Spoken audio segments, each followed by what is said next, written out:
আসসালামু আলাইকুম ওরহমতুল্লাহি ওবরাকাতুহ। সুপ্রিয় শিক্ষার্থী বন্ধুগণ, নাদিয়াতুল কোরআন আমপাড়ার আরেকটি সূরার আরেকটি ক্লাসে আপনাদেরকে স্বাগতম।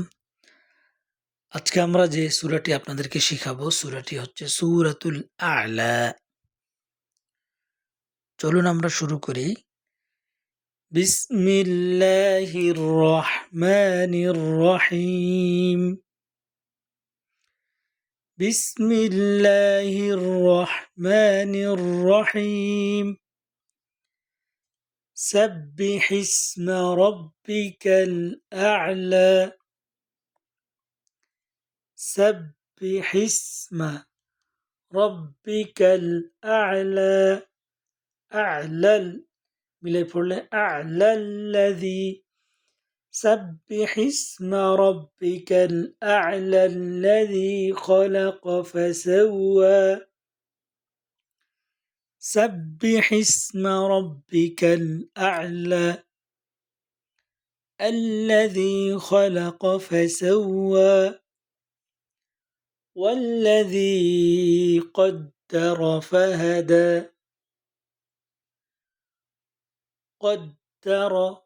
قدر فهدى والذي أخرج المرعى.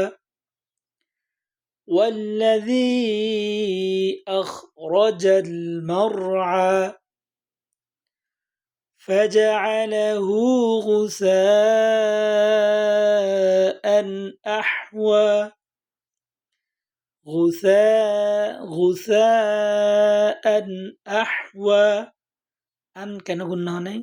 তানবিনের পরে হামজা আসছে ইজহারের হরফ, সেই জন্য গুন্না হয় নাই। তাহলে এখানে কেন লম্বা টান হয়েছে? কারণ এটা তারালিফ মদের চিহ্ন।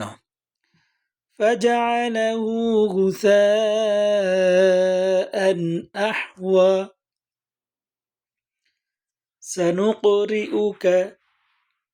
سنقرئك فلا تنسى.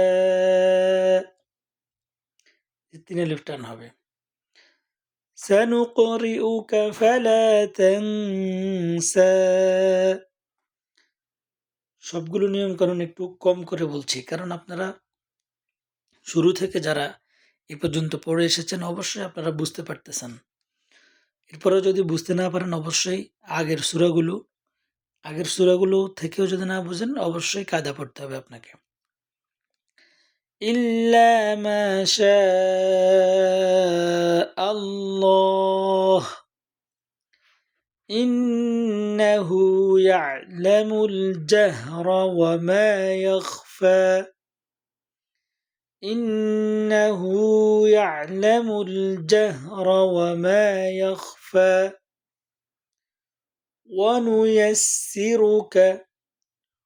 ونيسرك لليسرى.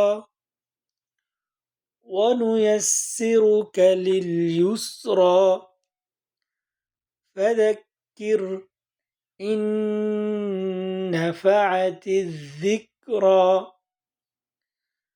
فذكر إن نفعت الذكرى سيذكر من يخشى ويتجنبها الأشقى. ويتجنبها الأشقى الذي يصلى النار الكبرى. আয়াতের মাঝখানে থামা যাবে না। যদি থেমে যাই, যেমন যদি এভাবে থামি তাহলে এভাবে পড়ব। ويتجنبها الأشقى الذي. আবার আল্লাযী থেকে الذي يصلى النار الكبرى ثم لا يموت فيها ولا يحيا. ثم لا يموت فيها ولا يحيا قد أفلح من قد أفلح من تزكى وذكر اسم ربه فصلى وذكر اسم ربه فصلى بل تؤثرون الحياة الدنيا والآخرة خير وأبقى خير وأبقى بل تؤثرون الحياة الدنيا والآخرة خير وأبقى إن هذا لفي الصحف الأولى صحف إبراهيم وموسى صحف إبراهيم وموسى আলহামদুলিল্লাহ। তো আমি যেভাবে পড়ে দিয়েছি এবং আগে যে আমরা প্রত্যেকটি বেশি নিয়ম কানুন বলতাম অর্থাৎ কায়দার নিয়মগুলো এগুলো খুব কমিয়ে দিচ্ছি, কারণ সামনের সূরাগুলো বড় বড়। এগুলোতে যদি আমরা সব নিয়ম বলতে যাই তাহলে অবশ্যই আপনাদের কষ্ট হয়ে যাবে। সেই জন্য এবং এইভাবে আমার থেকে শুনে শুনে যদি আপনি পড়ে মুখস্থ করেন তাহলে কিন্তু আপনার ফায়দা হবে না, কারণ আপনি একটা সময় এটা ভুলে যাবেন।